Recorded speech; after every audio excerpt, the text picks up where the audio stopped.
What's up guys, in this tutorial I will show you how to prevent Roblox Mobile from crashing on your iOS or Android device. This should be quite an easy tutorial. For more information, click on the first link in the description below.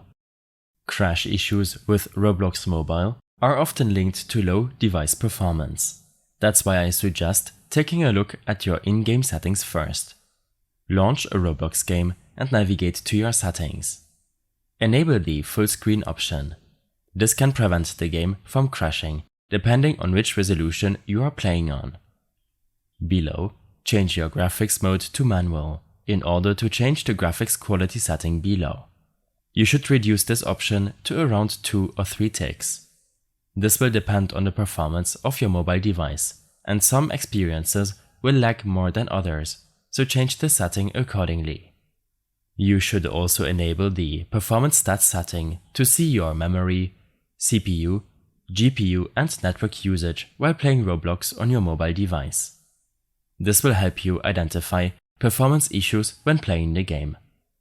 After applying your changes, make sure to prevent other applications from running in the background.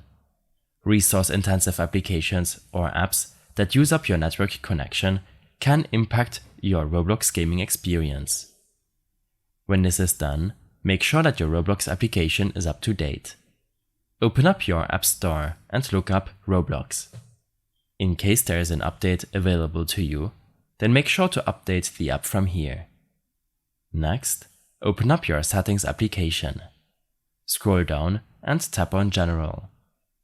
Under Software Update, make sure that you're running the latest iOS version. This will require you to download and install the new update, which will restart your device. Restarting your iOS or Android device will restart some services and processes and will increase your performance and fix crashes when playing Roblox. Back in your general settings, tap on Storage and make sure that you have enough storage left. Games like Roblox generate and delete files in the background when the game is being used. If you don't have enough storage left, then writing and deleting data can be slow and induce lag. In case you have any further issues or problems following this tutorial, then I suggest following my extensive guide linked in the description below. I hope this helped you out.